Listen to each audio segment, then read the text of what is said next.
Hello friends, நம்ம இன்றைக்கி பார்த்தீங்கன்னா கவுரி ஷெல்லில் வந்துட்டு ஒரு பிரேஸ்லெட் தான் செய்ய போகிறோம். ஸோ அதுக்கு தேவையான திங்ஸ் பார்த்தீங்கன்னா இந்த கவுரி ஷெல்ஸ், அப்புறம் கலரான பீட்ஸு, அதுக்கப்புறம் இந்த stretchable elastic rubber pant. And அந்த ரப்பர் பேண்டில் பார்த்தீங்கன்னா நம்ம ஃபர்ஸ்ட் இந்த ஒரு பீடு இன்செர்ட் பண்ணிக்கணும். அதுக்கப்புறம் கவுரி ஷெல்ஸ் பார்த்தீங்கன்னா அதையும் இன்செர்ட் பண்ணிக்கணும். அதோட ரெண்டு எஜஸ்லையுமே பார்த்தீங்கன்னா நம்மளோட இந்த ரப்பர் பேண்ட் வந்துட்டு நல்லா சுற்றிக்கணும். அண்ட் இன்னொரு எஜ்ஜில் பார்த்தீங்கன்னா அதை இந்த மாதிரி நாட் போட்டுக்கணும்.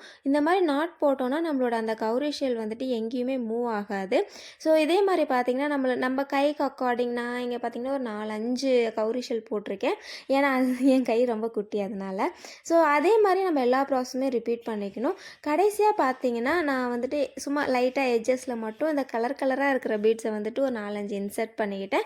ஸோ அவ்வளோதான், நம்மளோட ஈஸியான இந்த ரப்பர் பேண்ட் வந்துட்டு முடிய போகுது. கடைசியில் பார்த்தீங்கன்னா ஃபைனலாக அந்த ரப்பர் பேண்ட் வச்சு ஒரு நாட் போட்டுக்கணும். அவ்வளோதான், முடிஞ்சு. இந்த பிரேஸ்லெட் உங்களுக்கு பிடிச்சிருக்கா இல்லையான்றதை கமெண்ட்டில் சொல்லுங்கள். வீடியோ பிடிச்சிருந்தா லைக், ஷேர் மட்டும் சப்ஸ்கிரைப் பண்ணால் மறந்துடாதீங்க. டாட்டா.